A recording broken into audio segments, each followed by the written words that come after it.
هەڵمەتی دەستپێکردنەوەی ساڵی نوێ خوێندن ئەو ساڵیش وەک ئەنجومەنی سۆرانی کۆمەڵی ئیسلامی کوردستان باوکاری کۆمەڵێک خێرخوازی دەڤەرەکەمان توانیمان کەلوپەلی خوێندن جلوبەرێک قەرتاسیە جانتا دابین بکەین بۆ 75 قوتابی سنوورەکەمان لە قورآن و لە کچان و قوتابیانی بێباوک و قوتابیانی کە واکەم دەرامەتن لە سنوورەکەماندا.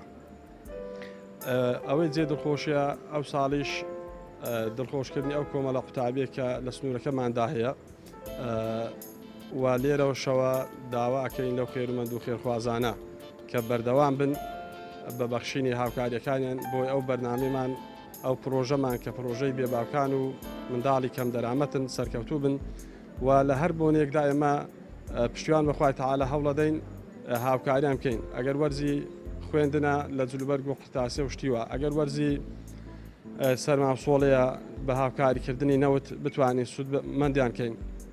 ئەگەر وەرزی ڕەمەزانە مانجی ڕەمەزانە بتوانین هاوکاریان بکەین بە کۆمەکردن لە ڕووی ئازوقە و خۆراک و خواردەمەنی.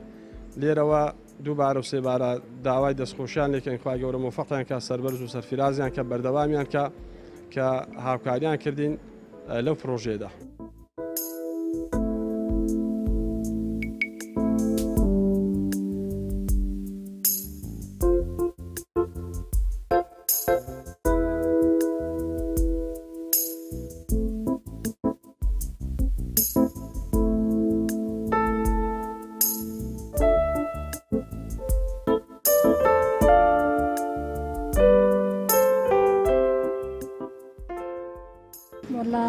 هەندی هاوکاری بکەن هاوکاری بێدایک و بابان بکەن باشە. خوا خێر و بنویسی یا ڕەبی، خوا پە زیادیان کە ئیشاءالله، خوا خێری وا ناش بنویسی ئیشەڵە هەموو مامۆستان ئیشاءالله، خوا بە زیادی کە قەیران عالەم گەلێک مەغدورە وەڵا. دەستخۆشی لێ یەکەم یا ڕەبی خوا خێرتان بنویسی، خوا جەزا بە خێرتان دەتەوە یا ڕەبی، سەرکەوتوو بن بەردەوام بن هەتا لە ژیان بابن دەست و پەنجەکە و خۆش بی یا ڕەبی، خوای جەزای بە خێر و دەتەوە.